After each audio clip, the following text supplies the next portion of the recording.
வணக்கம். தமிழன் செய்தி களம்.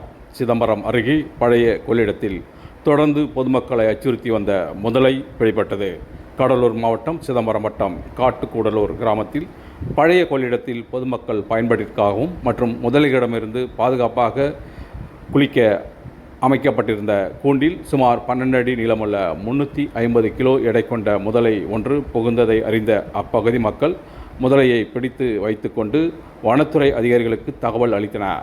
தொடர்ந்து கடலூர் மாவட்ட வன அலுவலர் குருசாமி உத்தரவின் பேரில் சிதம்பரம் வனச்சரக அலுவலர் வசந்த் பாஸ்கரன் அறிவுரையின் பேடி சிதம்பரம் பிரிவு வனவர் பன்னீர்செல்வம், சிதம்பரம் பீட் வனக்காப்பாளர் அன்புமணி, புவனகிரி பீட் காப்பாளர் ஞானசேகரன் மற்றும் வன காப்பாளர்கள் சம்பவ இடத்திற்கு விரைந்து சென்று முதலையை பத்திரமாக பிடித்து அணக்கரை கொள்ளிடமாற்றில் விட்டன.